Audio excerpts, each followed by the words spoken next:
Hey guys, this is Mr. Brown. I want to talk to y'all for just a second about how to use Gmail.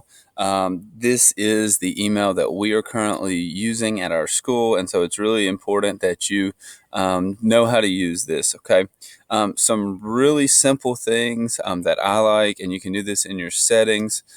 You can set up to have different tabs and sort social and promotions, and then your primary. So that's really important. But the big thing that I want to talk about in this video is just how to go about properly sending an email. Okay, so the first thing you do, you're going to go to compose unless you're replying to an email. So I'm going to get rid of this for just a second. If I was replying to an email, I would click on the email and then I would click reply, and then it would pop up to where I could type my response. Okay, but if not, I'm going to go ahead and discard this draft. But if not, and I'm making a new email, so say you're making an email to your teacher, I'm going to click compose. Okay? Then I'm going to put in who the email's to. If I need to carbon copy and send it to multiple people, I can add a carbon copy recipient. I can also click blind carbon copy recipient if I want somebody else to be receiving the email without the primary person seeing it. That may be something that's useful to you at some point.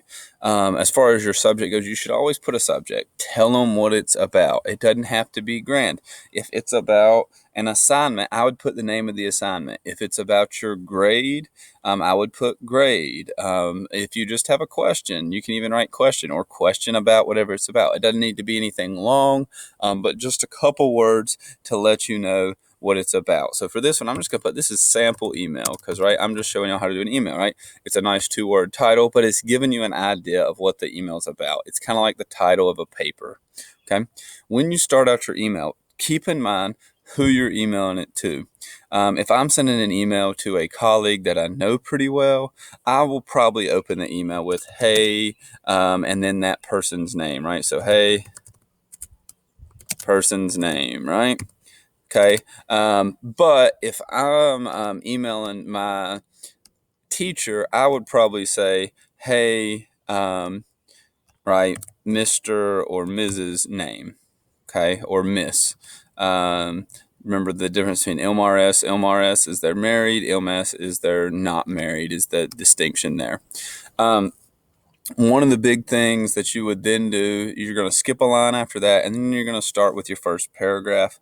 It may only be one paragraph. It may be a quick question. Even if it's one sentence question or something like that, you need to go ahead and say, I'm going to title this email. You need to be a professional, especially the first email. If you've gone back and forth and with the other person, especially if you know them personally, you may not have to do this for every email if you've got 5 emails back and forth in a thread. But anytime it's a new email, you're initiating the conversation, the professional thing to do is go ahead and put that person's name and address them just as you would in a letter. Because really an email, this kind of has derived from the old school writing people letters. Is how we've gotten emails. Okay. So after you skip a line, the next thing you're going to do is you're going to say whatever it is you need to say. But you need to be clear. Use good grammar, spelling, and punctuation, and say what you mean. Don't just type, I have a question, right? And then not even put any punctuation, right? I have what is that? That's not a professional email, right? I would say, hey, I have a question about what we discussed in class today, right? And then it's a question. It should have a question mark. But what I just wrote isn't a question, right? I'm just telling you I have the question.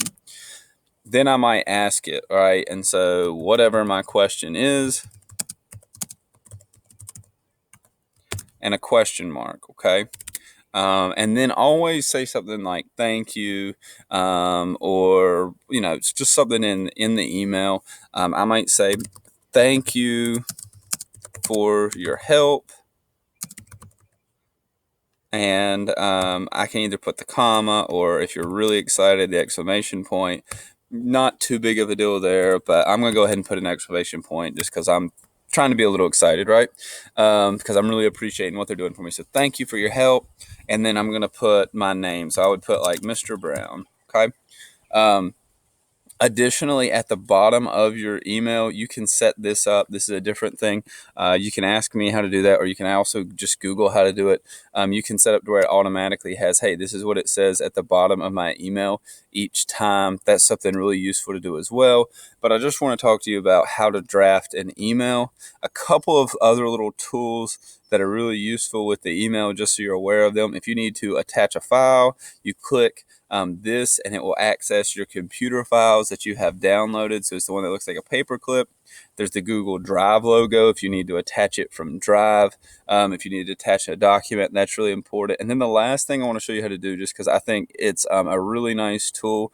You cannot do this with your personal email, but you can do this with professional email accounts. So like if it's a company email. So let me go ahead and put a name on here.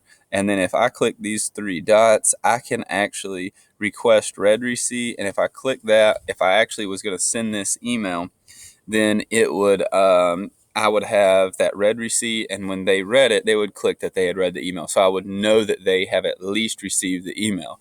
Sometimes you send out an email, it's like, did they even open it? I have no idea. And that's why those read receipts are so very important. The last thing, students, that I really want you to do is, at the very least, each and every school day, but really preferably every day, but at least every school day, at the start of the day, not in the middle of class when you're trying to learn something, but at the start of the school day, get there a few minutes early, check your email. Okay. And then it's probably also, again, like if you're sitting there in study hall at the end of the day, that's a good time to check your email. You may have emails from your teachers. There may be things that are important going on. A lot of the things linked together with your Google account is going to email you updates about your assignments and stuff anyways, as well as Google Calendar. So actually open it up on a daily basis and check it. That's very useful for you, okay? It is also the professional thing to do. The professional expectation is that within 24 hours at the most, if you're emailed, that you get a response from it. And really, that's probably a little bit outdated. If you're at work and it's during those working hours, you're going to be expected to, depending on what your job is. But before the end of the day, if I emailed you in the morning, I don't expect to hear 24 hours back. I plan to hear back from you in a couple of hours. Okay. It's like, yeah, if I'm teaching and I get an email from my principal, yeah, they know that while I'm teaching class, I'm probably not going to be responding to their email because I'm trying to teach. But when I have my planning period, if I don't have a meeting or something like that, right, I have a minute to check my email, they're going to expect a response. And then at the end of the day, I always try to check my email as well and respond to those things and those concerns. But beginning and really end of the day, it's big to check your email. And at a minimum, guys, every school day, make sure that you check your email. Okay. That's it for the video. If you have any questions, please let me know, and I hope you all are having a great day.